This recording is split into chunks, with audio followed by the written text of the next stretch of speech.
November the 1st. Rabbit, rabbit, rabbit.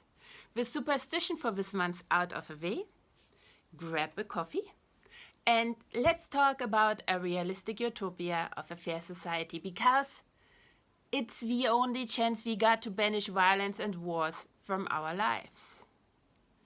This will be my first, but certainly not last dive into the question of journalism in a fair society, made up of humans who partially align their self-generated models of a world with the intention to offset the unsurmountable risk that random searches pose for an individual by cooperating. The partial alignment is achieved by all cooperators replacing some data that they choose themselves to put into their models of a world to make it the best fit for their personal circumstances, with a shared data set which contains all the motivations, goals, rules and structures that govern their cooperation.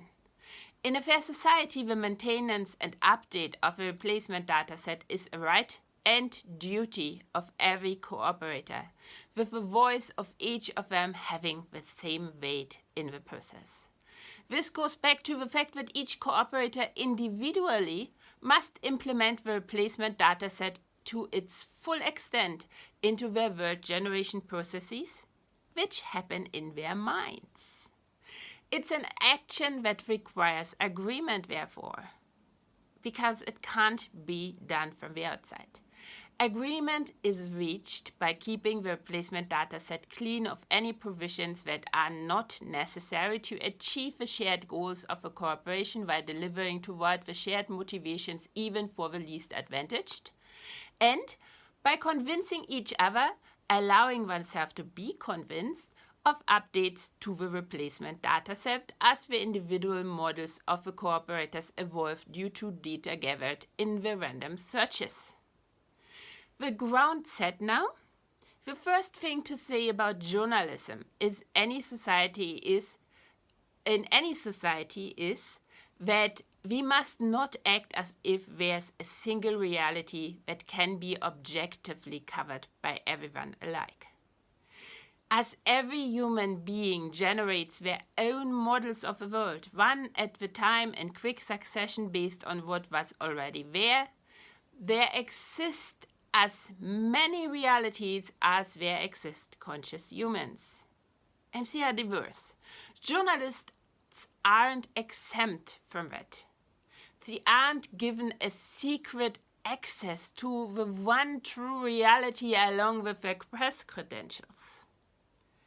Even where it seems like a journalist is simply sticking to facts, the way the human mind works, we are only open to understand and reason about what our body and brain allow.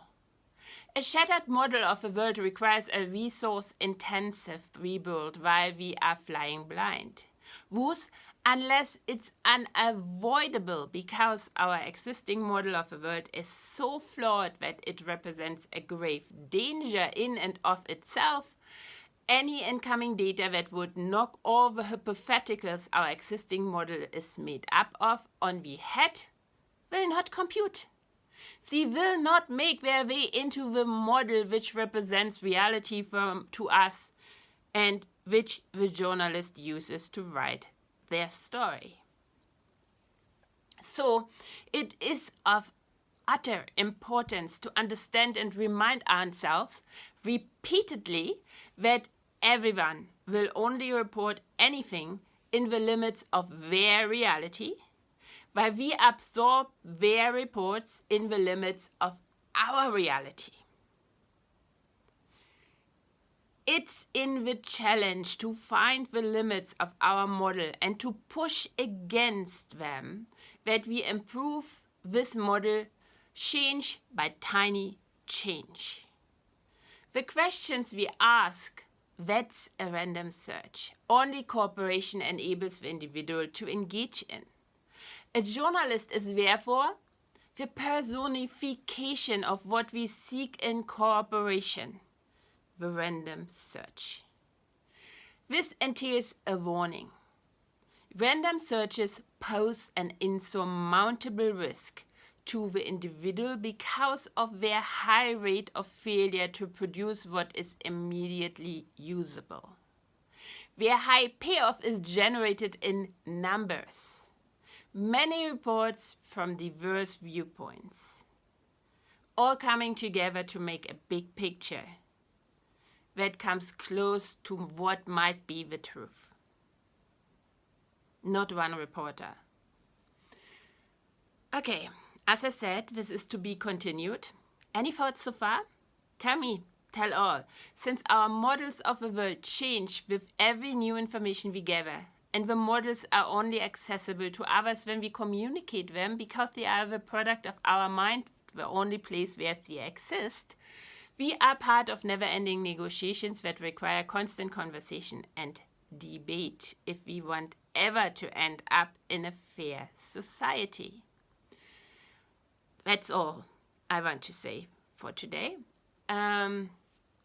Maybe and maybe not, I'm back with a TikTok live tonight. It's shopping day, so things are tense in the evening.